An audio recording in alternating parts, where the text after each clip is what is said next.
Hello and welcome. I'm Anand Naidu, sitting in for Riz Khan. Could the latest controversy in Canada over the alleged abuse of detainees in Afghanistan push the country towards a political crisis? For months, the opposition had been demanding access to documents about the case. Parliament is investigating allegations that top Canadian officials knew prisoners in Afghanistan were tortured after the Canadian military handed them over to Afghan officials. But the government released an edited version citing national security concerns. The Speaker of the lower house of Parliament in Canada said the government was wrong in refusing to produce uncensored papers. He called on all parties to find a solution within 2 weeks. It's the latest chapter in a bitterly divisive debate in Canada over its involvement in Afghanistan. And today we ask the question, what impact could the release of information on possible detainee torture in Afghanistan have on Canada's mission to that country? Today we welcome our Canadian viewers into the Al Jazeera family. You can join our conversation with your questions and comments as well, and you can send them via SMS or email, and you can also call in with your questions on the show. I'm joined now by prominent opposition Member of Parliament Bob Rae from Ottawa. He is also the Liberal Party's foreign affairs critic. In Calgary we have political commentator Mercedes Stephenson, who specialises in Canadian defence and security matters. She was voted by Canada's Maclean's magazine as one of the 50 most influential personalities in the country. She's in Calgary. And with Mercedes is Shivaloy Majumdar, who led democracy building initiatives in Afghanistan for 2 years. He's also a member of the ruling Conservative Party of Canada. Welcome to all of you to the show. Good afternoon. Bob Rae, let me start with you. The allegations are that Afghan detainees were tortured by other Afghans. I should just make clear at the outset here that the accusation is not that Canadian soldiers tortured anybody in Afghanistan, but they were in charge of these prisons. They were in charge of the area, and the allegation goes that they looked the other way while this was going on. What else do we know about this? Well, I mean, I think the story's been brewing for a long time. There were reports, newspaper reports in 2007, that there were a number of instances of detainees having been beaten and abused either in a security facility or in Afghan jails. And the government very quickly changed the method of intervention and review of the system. And since that time, there's of course been a parliamentary discussion about what's taken place. But we had some testimony last year from a diplomat, Richard Colvin, who said that in his view, torture was widespread in Afghanistan facilities. And it was also his view that Canadian officials must have known that there was a serious risk of torture. And that's really been the nub of the debate over the last several months. As you said in your introduction, we've just had a ruling from our Speaker saying that Parliament should be able to demand the production of documents, and Parliament should be able to see the documents, or at the very least devise a method by which these documents are all seen. And that's really what we're debating now. The discussions are underway between the parties as to how we're going to get to a better place. And by the end of the week, we should perhaps have an answer, or the very latest, the beginning of next week. But I think there is a really serious effort on everyone's part to try and find a solution, because we can't ignore the concerns about security and about the interests of other allies, statements that may have been made by other governments that they don't want to have released. So we have to deal with that, but we're trying to sort it out in the best way we can to deal with what has been I think it's been an important debate, but I don't want anyone to believe that it's the only debate that's going on in the country about the future of the ISAF mission, Canada's future participation in Afghanistan, and a number of other issues. Yeah, I want to get to that in a moment. Let's go to Shivaloy Majumdar. Mr. Majumdar, why is the Conservative government of Stephen Harper so reluctant, so reticent to release these documents, to bring everything out into the open, to tell us what happened there? Well, as an independent analyst of what's going on, Canada has been working with the government of Afghanistan and all our allies in trying to get the Afghanistan government to stand up to its responsibilities. Part of those responsibilities include the Afghanistan's government's commitment to international human rights conventions and their responsibility in achieving some kind of method and process for how they will be able to stand up their security forces as part of a successful regime building exercise. interesting part of what is happening as part of this debate today is that Canada is entering into a narrow partisan debate for cheap political gain in a time in which far more significant issues are at the heart of the Afghanistan policy debate. The United States government is finally focused on an intense and at times ferocious counterterrorism campaign. And of all the issues which the government of Canada at large, including all of our opposition parties, need to be concentrated on what our views will be as part of a concentrated effort as a multilateral ally through institutions like the UN and NATO in building up a successful Afghanistan. But one of the discrepancies of Canada's opposition is when the leader of the Liberal Party himself, as a Harvard professor, advocated for the advanced interrogation techniques. This is a reprehensible idea when it comes to what Canada's contributions are in Afghanistan, and undermines the very notion of what our civilians and soldiers are trying to achieve in a country that is in such a delicate position. Okay, we'll put that question to Bob Ray in a moment, but first I want to go to Mercedes Stevenson, who joins us now also from Calgary. Ms. Stevenson, what do you make of this latest debate that's taken place in Canada? Well, I think, unfortunately, the whole debate really has become a political football for both sides. It's been about domestic politics. It's about scoring cheap political points. And I don't think that what is a very important and very serious issue about Canada's international policy has been addressed. We're looking at accusations of things that may have happened 3 or 4 years ago. I think that's been used in some cases to try to poison support for the mission now. I think that other people have been unwilling to answer questions that are logical questions that are being asked, and that this really needs to be looked at in a way that is mature and sensitive. And other countries pull this off quite well in the United States. They have all kinds of bipartisan committees that look at defense and intelligence information in a secure and non-partisan kind of environment. I think that if these are people who are currently leading our country and people who wish to lead our country, they need to demonstrate that kind of a commitment to Canadian security as well as Canadian accountability, and find a way to examine this matter in a much more sensitive way without it simply being about who's going to win the next election or whether or not this will be the issue that triggers it. Well, you do have a parliamentary commission which is looking into it. Is there a battle line being drawn between the government, Stephen Harper's government, and Parliament here? Do you see that fault line developing?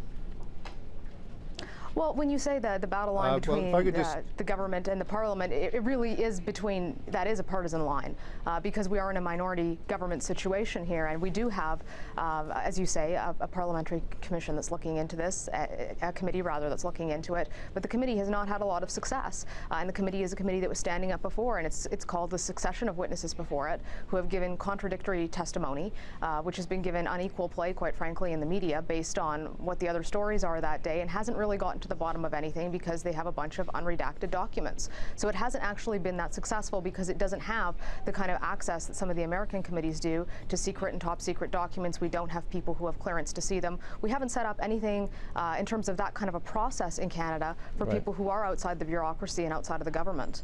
Okay, let's go to Bob Ray. Mr. Ray, we heard earlier on that the opposition actually called for very tough interrogation methods as well. No, I mean, I think let's first of all set aside. I mean, I appreciate Mr. Majumder's attempt to describe himself as an independent analyst, but the lines that he was using sounded very much like the lines I've heard from the Conservative Party here in Canada. So I'm not going to engage in personality politics here at all. I think, in fact, what Mercedes has said is actually quite right. I think that one of the problems we have is that the committee has not had the powers to get to the bottom of some of these issues. That's made it more difficult. Mr. Colvin is a diplomat who served in Afghanistan, who testified in front of the committee. He was only called in front of the committee because his testimony at another inquiry to dealing with a similar issue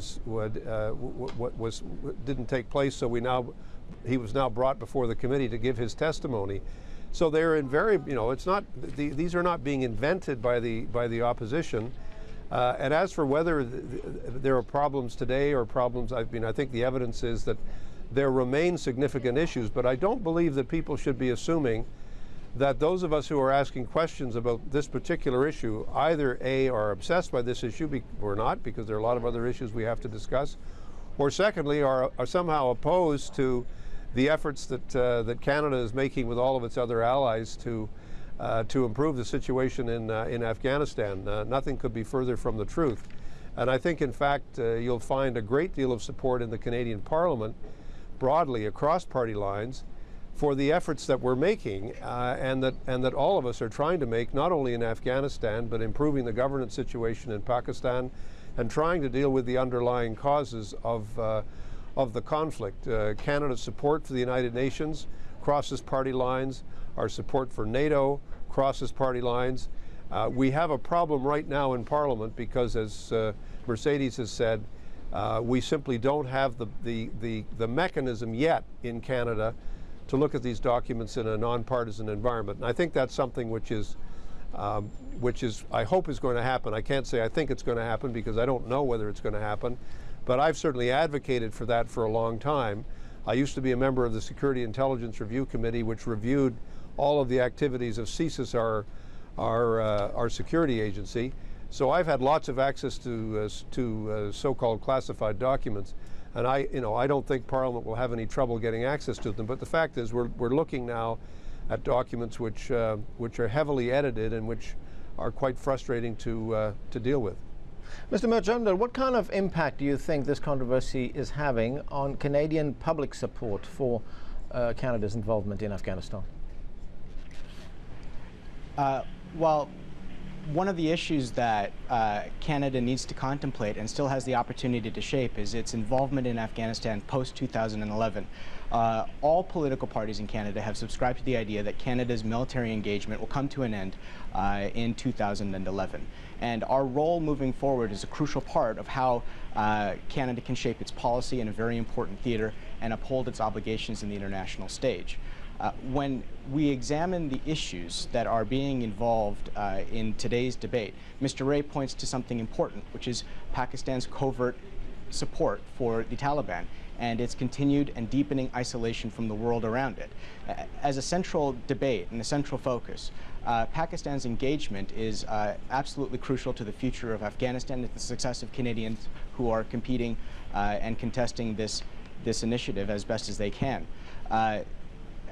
At this point, training resources is a great deficiency when it comes to how the Afghan National Security Forces will be able to stand up their apparatus to uphold the Afghan constitution. Responsible reconciliation and respectable regional diplomacy is going to be a core part of Canadian policy, right, and requires the input and the feedback of a great variety of Canadian parliamentarians and political parties. Yet when we focus on these types of issues, as petty and narrowly partisan as they have been, it is not a matter of interpretation or editorializing to suggest that the Liberal leadership has advanced ideas of advanced interrogation techniques. That's not a talking point, that's a fact, and it can be found on the papers published in Harvard University. Okay, well, for some reason it's okay for the Liberal Party to advance these types of ideas at an esteemed American institution, yet hold a different political position when it comes to the Canadian Parliament. And when we're talking about the impact on the day-to-day operation and machinery of the Canadian apparatus as part of a concert of the Afghan government and the international forces, this distracts us from one of the most essential tasks at hand. All right, we'll get back to that, but we are going to have to take a short break right now. More of our discussion in a moment. We'll be right back.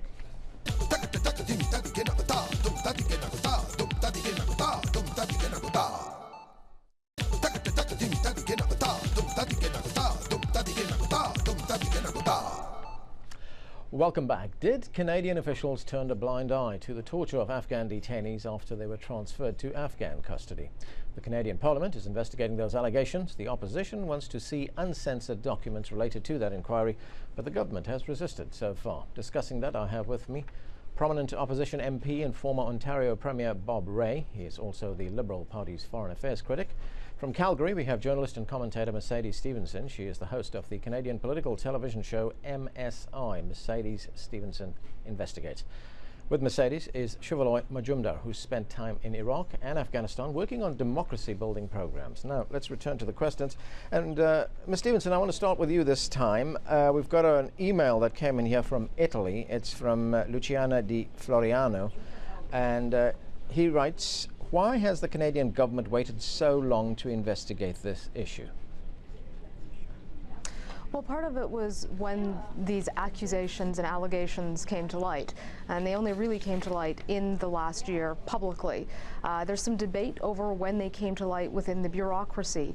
Mr. Colvin is stating that he wrote memos about this back in 2006, 2007, and that's really the kernel of this debate, is when people knew what, and that really is not a clear answer. We have some people saying that they had raised alarm bells at that point.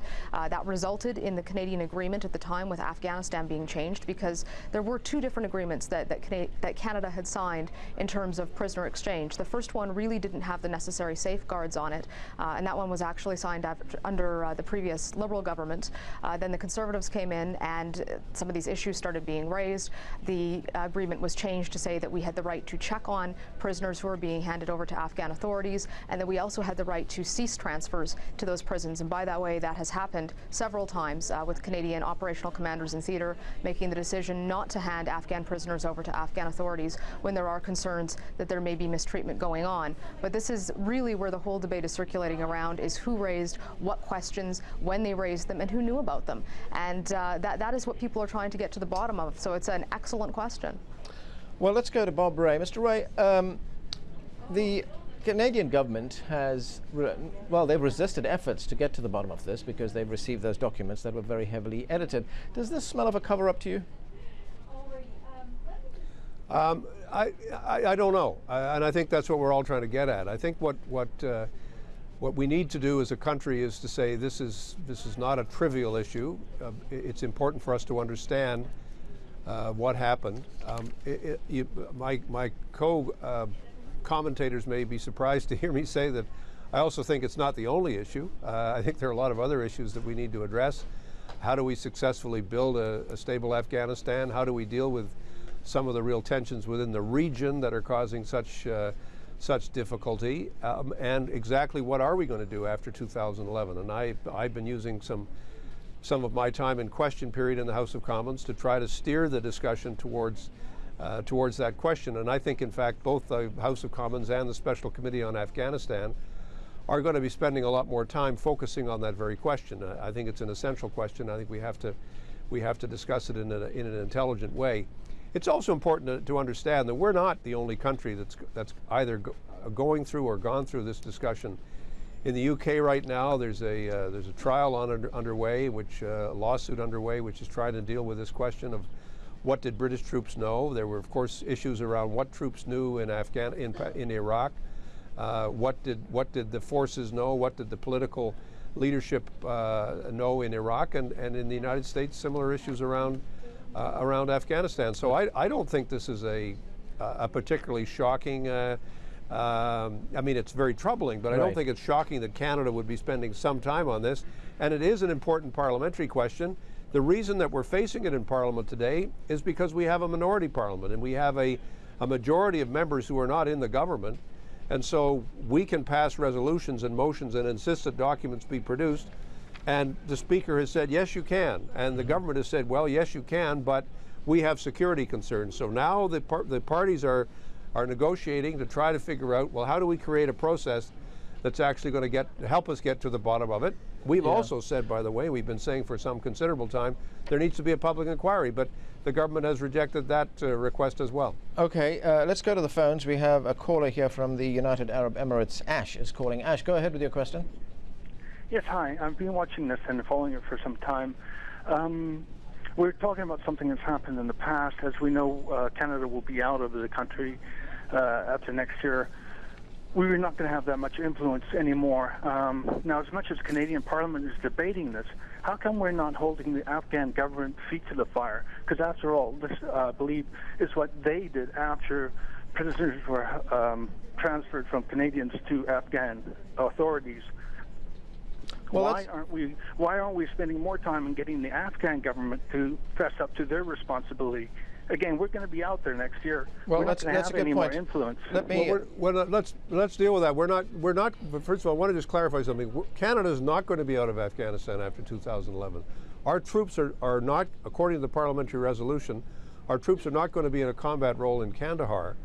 But there's been no decision yet made by the government of Canada or by Parliament as to what exactly Canada will be doing, except there's a very broad consensus that our aid effort, our political effort, our effort with respect to training and providing for support for the political structures in Afghanistan, that will continue. Okay, yeah, it does. You know, you will have some kind of advisory role in Afghanistan.